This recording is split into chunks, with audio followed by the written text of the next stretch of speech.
Hello, welcome back everyone. आप सब लोग का स्वागत है सीक्वल सर्वर के इम्पॉर्टेंट क्वेश्चन सीरीज में। आज हम डिस्कस करने जा रहे हैं गूगल के इंटरव्यू क्वेश्चंस जो पूछे गए थे for the data analytics role. ये क्वेश्चन आपके लिए बहुत इंपॉर्टेंट है, कंसेप्चुअली भी और फॉर द इंटरव्यू पर्पस भी, क्योंकि इस क्वेश्चन के अंदर हम दो तीन नए कॉन्सेप्ट के बारे में जानेंगे जिसकी हेल्प से आप और क्वेश्चंस भी सॉल्व कर सकते हैं। तो शुरुआत करते हैं क्वेश्चन से। हमारे पास प्रॉब्लम स्टेटमेंट कुछ इस प्रकार की है। Find the company who have at least to users who speaks both English and German. बिल्कुल टेंशन लेने की बात नहीं है। आइए प्रॉब्लम स्टेटमेंट को समझते हैं जिससे कि हम क्वेश्चन को बहुत ईजिली सॉल्व कर सकें।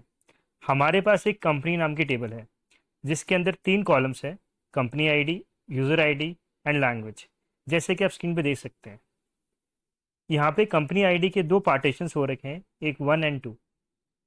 आप देख सकते हैं जो फर्स्ट रिकॉर्ड है कंपनी आईडी का, जिसका यूज़र आईडी है 1 एंड लैंग्वेज जर्मन है। सेकंड का कंपनी आईडी 1 है and user ID is 1 and language English. हमको ये जानना है, हमें वो कंपनीज फाइंड करनी है जिसके पास कम से कम दो यूज़र्स तो हों जो इंग्लिश एंड जर्मन दोनों बोलते हों। तो आप देख सकते हैं यहाँ पे हमें एक यूज़र तो मिल गया जो इंग्लिश एंड जर्मन दोनों बोल सकता है। आइए देखते हैं आगे। यहाँ पे कंपनी आईडी 1 है, यूज़र आईडी इसकी 2 है, बट ये सिर्फ जर्मन बोलता है, तो ये उस ग्रुप के अंदर नहीं आएगा। आगे चलते हैं। यहाँ पे कंपनी आईडी 1 है, इसकी यूज़र आईडी 3 है, इंग्लिश बोलता है। एंड मूविंग फर्दर, ये कंपनी आईडी 1 है एंड इसकी यूज़र आईडी 3 है, मतलब दोनों की यूज़र आईडी सेम है एंड ये दोनों इंग्लिश जर्मन बोलते हैं।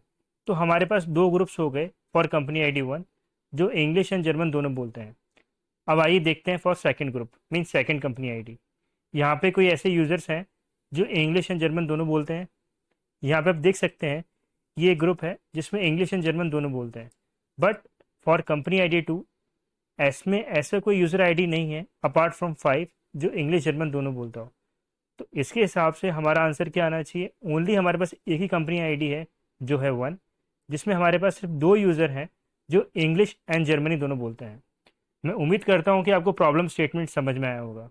अगर आपको एक बार समझने में दिक्कत है तो आप एक दो बार और इस वीडियो को देखिए एंड प्रॉब्लम स्टेटमेंट को अच्छे से समझिए, उसके बाद ही सॉल्यूशन पे आए और ट्राई करें कि खुद भी इसका सॉल्यूशन कर सकें। सॉल्यूशन पे आने से पहले मैंने यहाँ पे क्वेरी लिख रखी है जिसकी हेल्प से आप भी अपने सीक्वल सर्वर में इस क्वेरी को एग्जीक्यूट करके कंपनी यूज़र टेबल बना सकते हैं। मैं उम्मीद करूँगा कि आप लोग भी मेरे साथ ही इस क्वेश्चन को सॉल्व करें, जिससे कि हम लोग साथ नए कॉन्सेप्ट सीख सकें एंड इस क्वेश्चन को कॉन्सेप्चुअली क्लियर कर सकें। हमारे पास यहाँ पे कंपनी यूज़र टेबल है जैसे कि मैंने ऊपर दिखाई दी आप लोगों को। अब हमें यहाँ पे करना क्या है, हमें वो यूज़र आईडी फाइंड करनी है पहले जो इंग्लिश एंड जर्मन दोनों बोलते हों। उसके बाद हम कंपनी आईडी पे जाएंगे। तो हमारा पहला, हमें वो कंपनी वो यूज़र आईडी निकालनी है जो इंग्लिश एंड जर्मन दोनों बोलते हैं। उसके लिए हम क्या करेंगे, हम यहाँ पे फिल्टर क्लॉज लगाएंगे। Filter means where, where language in, language कौन सी होनी चाहिए? English and German. ठीक है। जब हम ये एग्जीक्यूट कर देंगे तो हमारे पास एक क्लीनर डेटा होगा जिसमें सिर्फ वही यूज़र्स होंगे जो इंग्लिश एंड जर्मन बोल सकते हैं, जैसा कि आप देख सकते हैं। अब हमें सेकंड स्टेप में क्या करना है, हमें वो कंपनी आईडीज निकालनी है जिसके पास एटलीस्ट दो यूज़र्स हों जो इंग्लिश एंड जर्मन दोनों बोल सकें। तो हम कैसे कर सकते हैं, सोचिए।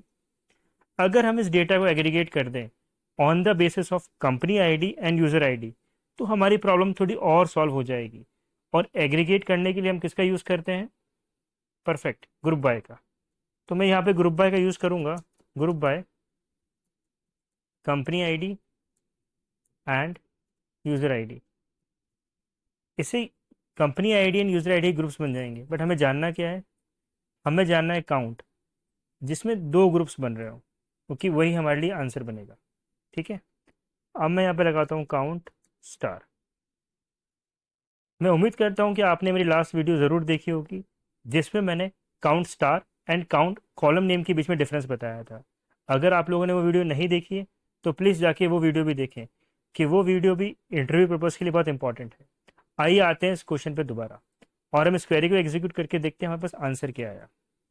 इसको और अच्छे से समझने के लिए हम हमारी नेटिव क्वेरी को भी रन करेंगे, जिसकी वजह से हमारे पास दोनों आउटपुट सामने होंगे और हम कंपेयर कर सकेंगे कि हमारे पास इनपुट क्या है और हमने आउटपुट क्या डिराइव किया है। ये हमारे पास इनपुट था, जिसके अंदर से हमने पहले इंग्लिश और जर्मन के रिकॉर्ड्स निकाले। उसके बाद हमने इनको एग्रीगेट किया on the basis of company and user ID, और हमने काउंट निकाला। जैसे कि आप देख सकते हैं, जहाँ पे कंपनी आईडी 1 है एंड यूज़र आईडी 1 है, वहाँ पे हमारे पास इंग्लिश एंड जर्मन के 2 रिकॉर्ड्स हैं। सिमिलरली फॉर 2 हमारे पास 1 रिकॉर्ड है, एंड 3 के लिए 2 रिकॉर्ड है, एंड सो ऑन। तो अब हमारे पास आ गया एग्रीगेशन। अब हम इसको यूज़ करते हैं। इस पर हम एक कॉलम नेम दे देते हैं, काउंट ऑफ यूज़र आईडी। अब हमें नेक्स्ट स्टेप क्या करना है, हमें वही रिकॉर्ड चाहिए जिसमें काउंट कम से कम 2 आए। क्यों? क्योंकि हमें मिनिमम 2 लैंग्वेज स्पीक करने वाले लोग तो चाहिए ही चाहिए, और 2 लैंग्वेज कौन सी होनी चाहिए? English and German. अगर हम काउंट कंडीशन लगा दें इसके अंदर, हैविंग के बाद काउंट इज ग्रेटर देन 1, तो हमारे पास सिर्फ वही कैंडिडेट्स आएंगे जिन्होंने 2 लैंग्वेज बोली है। एंड यहाँ पे 2 लैंग्वेज कौन सी है? English and German. आइए इसको एग्जीक्यूट करते हैं, देखते हैं। हमारे पास यहाँ पे सिर्फ 3 ही कंपनी आईडीज आई है, जिसमें 1, 1 एंड 2 है। 1 के अंदर जो यूज़र आईडी 1 है ये 2 लैंग्वेज बोलता है, एंड जहाँ पे कंपनी आईडी 1 है और यूज़र आईडी 3 है, ये 2 लैंग्वेज बोलते हैं। एंड कंपनी आईडी 2 के अंदर जो यूज़र आईडी 5 है वो 3 लैंग्वेज बोलते हैं। आइए हम एक बार दोबारा इनपुट से कंपेयर करते हैं, जिससे हमें थोड़ी और क्लैरिटी होगी। यहाँ पे कंपनी आईडी 1, जिनकी यूज़र आईडी 1 है, ये 2 लैंग्वेज बोलते हैं, English and German. Similarly user ID 3 also, and for company ID 2 जो हमारी यूज़र आईडी 5 है, ये भी। बट हमें चाहिए क्या आउटपुट में?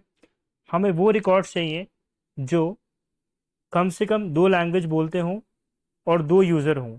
मतलब फॉर एक कंपनी आईडी के अंदर ऐसे 2 यूज़र्स चाहिए जो इंग्लिश एंड जर्मन बोलते हों। तो हम कैसे निकाल सकते हैं? थोड़ा सोचिए। आइए प्रॉब्लम को और ब्रेक डाउन कर देते हैं।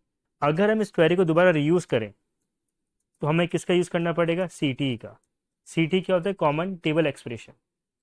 ठीक है, अब मैं यहाँ पे यूज़ करता हूँ select star from CTE। Perfect है। अब मुझे क्या करना है? मुझे सिर्फ काउंट निकालना है उनका on the basis company ID जो 2 लैंग्वेज बोलते हो। परफेक्ट है, मतलब जिसके 2 यूज़र आईडीज़ हो। तो हम कैसे करेंगे? अगर हम यहाँ पे दोबारा एग्रीगेशन कर दें, लाइक कंपनी आईडी,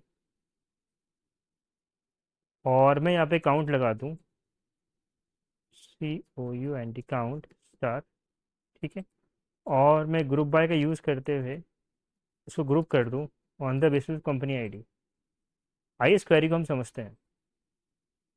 हमने यहाँ पे क्या किया, हमने ग्रुपिंग कर दी on the basis company ID कि कितने यूज़र्स हैं जो 2 लैंग्वेज बोलते हो। ठीक है, तो हमारे पास जो कंपनी आईडी 1 है इसमें 2 लैंग्वेज बोलने वाले 2 यूज़र्स हैं, एंड कंपनी आईडी 2 में 2 लैंग्वेज वाले बोलने सिर्फ 1 यूज़र है। बट हमें चाहिए क्या आउटपुट में? हमें वो लोग चाहिए जो 2 लैंग्वेज बोलते हों और 2 यूज़र्स हों उसके। अगर मैं यहाँ पे हैविंग कंडीशन लगा दूँ तो मेरी प्रॉब्लम और इजीली सॉल्व हो जाएगी। ठीक है, आइए आउटपुट को देखते हैं। परफेक्ट, हमें यही आउटपुट चाहिए था। हम इस कॉलम में कुछ नेम दे देते हैं, जैसे कि कंपनी आईडी और काउंट। परफेक्ट, ये हमारा डिज़ायर्ड आंसर है। मैं उम्मीद करता हूँ कि आपको ये वीडियो समझ में आया होगा। अगर आपको कोई भी डाउट हो तो प्लीज़ कमेंट कीजिए। अगर आपको ये वीडियो पसंद आया हो तो प्लीज़ अपने दोस्तों के बीच में इसको लाइक, सब्सक्राइब एंड शेयर कीजिए, जिससे कि मुझे मोटिवेशन मिलेगा कि मैं इस तरह की वीडियोस आपके लिए और बनाऊं और आपकी सीक्वल सर्वर की प्रॉब्लम्स को बहुत ईजिली सॉल्व कर दूं। Thank you for watching my video. Have a great day ahead.